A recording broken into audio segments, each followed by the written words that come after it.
तीसरा दोहा हम लोग पढ़ेंगे। इसके पहले हम लोग दो दोहे पढ़ चुके हैं। तीसरा दोहा देखें। भरत प्रेम ते समय जस तस कहि सकै न शेष, कवि अगम जिम ब्रह्म सुख अहिमम मलिन जनेश। जिस समय भगवान राम को मनाने के लिए भरत पूरे राज समाज के साथ चित्रकूट जा रहे थे और जाते समय उनकी स्थिति कैसी है, नज़दीक पहुंचने पर जिस तरह से निषाद राज ने उनको प्रणाम किया, दंडवत प्रणाम किया, और लोग इस बात को लेकर के प्रसन्न थे कि भगवान राम से सब लोग मिलेंगे। ऐसा प्रतीत हो रहा था कि जितने लोग थे उनके साथ इतना ज़्यादा प्रसन्न थे कि उन्हें लग रहा था, ऐसा प्रतीत हो रहा था कि जैसे भगवान राम वापस अयोध्या के लिए चल पड़े।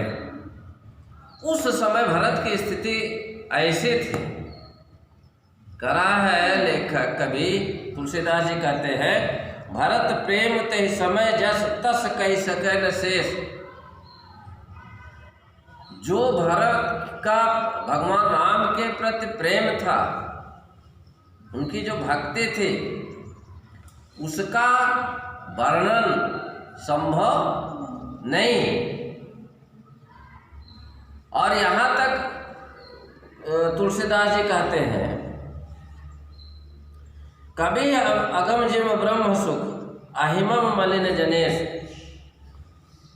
ब्रह्म सुख जो होता है, ज्ञान, ईश्वर का ज्ञान, ब्रह्म का ज्ञान, तो जैसे कवियों के लिए अगम होता है, उसमें उसकी पहुंच तक नहीं होता है, केवल अनुमान लगाया जाता है।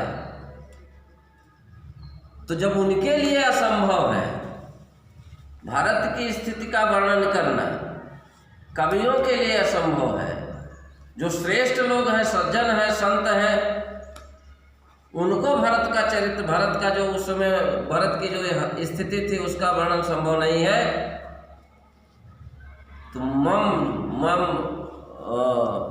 जन मलिन जनेश, तो हम जैसे जो मलिन का मतलब होता है हम लोग जैसे, हम लोगों जैसे जो उस स्थिति में नहीं है, जो श्रेष्ठ नहीं है, जिनमें अज्ञानता है, विमूढ़ है, मूढ़ है, हम लोगों के बस की बात नहीं है कि भरत की स्थिति का, भरत की दशा का वर्णन, भगवान राम के प्रति जो उनका स्नेह है उसका वर्णन हम लोग अपने शब्दों के माध्यम से कर सकें। सकल स्नेह शिथिल रघुवर के, गए कोष दोई दिनकर ढर के। सारे लोग सकल स्नेह शिथिल रघुवर के, भगवान राम के स्नेह में, हमने इसके पहले भी बताया था कि ऐसा प्रतीत होता है कि सब लोगों ने भगवान की भक्ति रूपी मदिरा का पान कर लिया हो, और जब मदिरा पी लेता है आदमी तो उसके शरीर, उसके हाथ पैर जो है शिथिल पड़ जाते हैं। तो सकल स्नेह शिथिल रघुवर के, सब भगवान राम के स्नेह में, प्रेम में उनके सबके सारे लोग शिथिल पड़ जाते हैं। और गए कोष दुई दिनकर ढर के, केवल 2 कोष ही गए थे कि दिनकर जो है भगवान सूर्य, ढर के मतलब सूर्य के अस्त होने का समय आ जाता है, सूर्यास्त का समय आता है। जल थल देख बसे निस्बीते, कीन गमन रघुनाथ प्रीते। जहाँ पर पानी हो और उचित स्थान, ये दोनों का देख करके, दोनों का निरीक्षण करके बसे, निवास करते हैं। निस्बीते, रात्र व्यतीत हो जाते हैं। तो ऐसी जगह पर जहाँ पानी की व्यवस्था हो, जहाँ उचित भूमि हो, ऐसी जगह पर रात्र निवास करते हैं। और कीन गमन रघुनाथ प्रीते, और सुबह होने पर, प्रातः होने पर भगवान राम के प्रेम में, उनकी भक्ति भावना से सारे लोग फिर से गमन को मतलब प्रस्थान करते हैं, आगे उनके पास पहुँचने के लिए चल पड़ते हैं। उहाँ राम रजनी अवशेषा जागे सी सपन अस देखा। वहाँ जहाँ भगवान राम लक्ष्मण और सीता जी के साथ निवास कर रहे थे, वहाँ पर सीता जी ने रजनी अवशेषा रात्रि व्यतीत होने के पहले अर्थात प्रातःकाल, जब जो आखिरी चरण होता है रात्रि का, 4 बजे से पहले का या 4 बजे से शुरुआत मानी जाती है, तो उस समय सीय सपन अस देखा, सीता जी ने एक स्वप्न देखा। ऐसा स्वप्न देखा सहित समाज भरत जनु आए। उनको लग रहा था, स्वप्न में ऐसा प्रतीत हो रहा था कि मानव भरत पूरे राज समाज के साथ आए हुए हैं और नाथ वियोग ताप तन ताए, वह भगवान राम के वियोग से अत्यंत दुखी है, वो तापित है, पीड़ित है। तो भगवान राम के वियोग के चलते वह अत्यंत दुखी है और ऐसा प्रतीत होता है मानो भरत पूरे राज समाज के साथ यहाँ चित्रकूट आए हुए हैं। सहित सकल मलिन मन दीन दुखारे, देखी सास आन अनुहारे। सभी लोग मलिन मन थे, सब लोग दुखी थे, सब लोग कष्ट में थे। सकल मलिन मन दीन दुखारी, दीन दुखी प्रतीत हो रहे थे, दिखाई पड़ रहे थे। और देखी सास आन अनुहारे, लेकिन सीता जी ने स्वप्न में देखा जो उनकी सास मतलब माताएं थे, कौशल्या, कैकेयी, सुमित्रा, इन्होंने दूसरे वस्त्र धारण किए हुए थे। आन अनुहारे, दूसरे वस्त्रों को धारण कर रखा था, श्वेत वस्त्रों को धारण कर रखा था। ऐसा स्वप्न में सीता जी ने देखा। सुन सिय सपन भरे जल लोचन, भय सोच बस सोच विमोचन।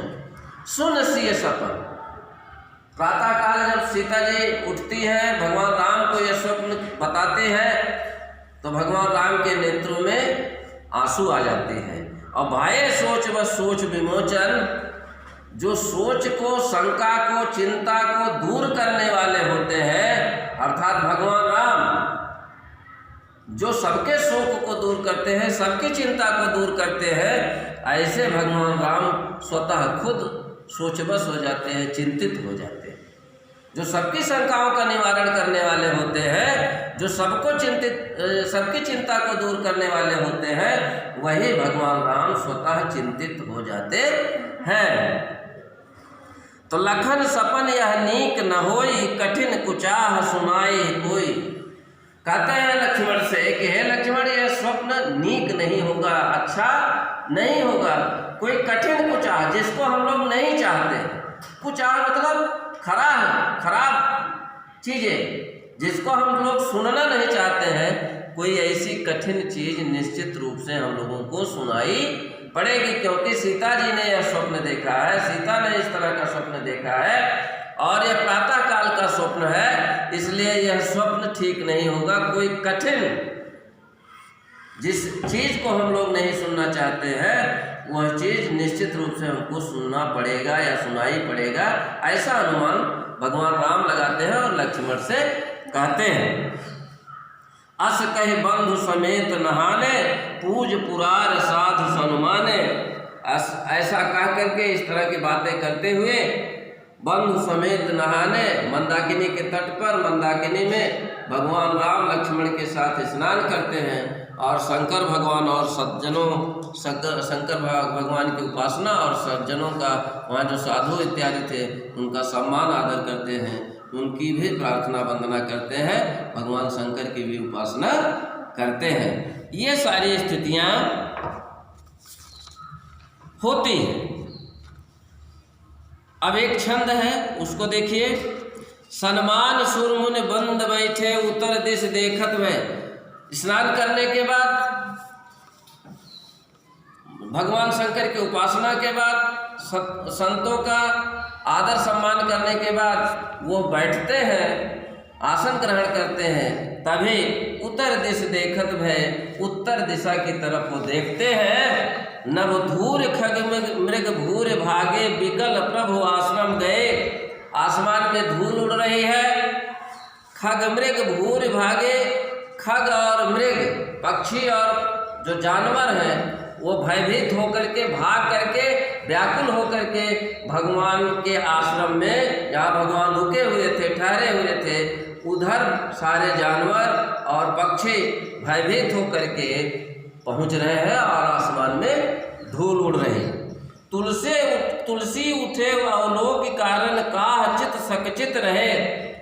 तुलसीदास जी कहते हैं कि ये सारी स्थितियों को देख करके भगवान राम खड़े हो जाते हैं, आसन से खड़े हो जाते हैं और देखते हैं क्या कारण हो सकता है, क्यों ये ऐसी स्थितियां उत्पन्न हुई है कि सारे जानवर और पक्षी इधर भागकर चले आ रहे हैं। वो सचकित रहे, आश्चर्य में पड़ जाते हैं कि क्या कोई कारण, कैसा कारण है, वो आश्चर्य में पड़ जाते हैं। सब समाचार किरात कुलीन आए थे अवसर कहे, क्या कारण है कि आसमान में धूल उड़ रही है, पशु पक्षी भागकर आश्रम की तरफ भागकर आ रहे हैं।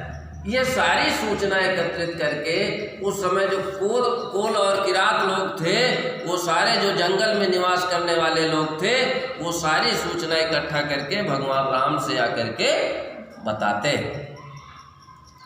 सुनत सुमंगल बैन, मन प्रमोद तन पुलक भर, शरद सरोरु नयन, तुलसी भरे स्नेह जल। तो सुनत सुमंगल बैन, कोल और किरात लोगों ने जो बातें बताई, वो मांगलिक बातें सुन करके, अच्छी बातें सुन करके, मन प्रमोद तन पुलक भर, मन आनंदित हो जाता है और शरीर पुलकित हो जाती है। एक तरह से शरीर उत्साह बढ़ता है, आनंद प्राप्त होता है हृदय को। शरद सरोरु नयन, भगवान राम के नेत्र कैसे थे? शीतकालीन जो कमल होता है, शीत ऋतु में विकसित होने वाला, उस कमल के पंखुड़ियों के समान नेत्र वाले भगवान राम के जो नेत्र थे, उस तरह के पंखुड़ियों के समान नेत्र वाले भगवान राम भरे स्नेह जल, उनके नेत्रों में स्नेह के जल आ जाते हैं, स्नेह के आंसू आ जाते हैं। उनके नेत्रों में स्नेह के, प्रेम के आंसू छलक पड़ते हैं। जब उन्होंने कोल और किरातों की बात सुनी, मांगलिक बात सुनी, तो कमलवत नेत्र वाले भगवान राम के नेत्रों में, कमल की पंखुड़ियों के समान नेत्र वाले भगवान राम के नेत्रों में, आंखों में प्रेम के आंसू आ जाते हैं, स्नेह के आंसू आ जाते हैं। इसके बीच में कई दोहे हैं और चौपाइयाँ रही होंगी, उनको हम इस पाठ्यक्रम में नहीं पढ़ेंगे क्योंकि वो सम्मिलित नहीं किया गया है। तो हम लोग आज यही समाप्त करते हैं। आगे इसके आगे हम लोग कल पढ़ेंगे। तब तक के लिए आप सबको बहुत बहुत धन्यवाद।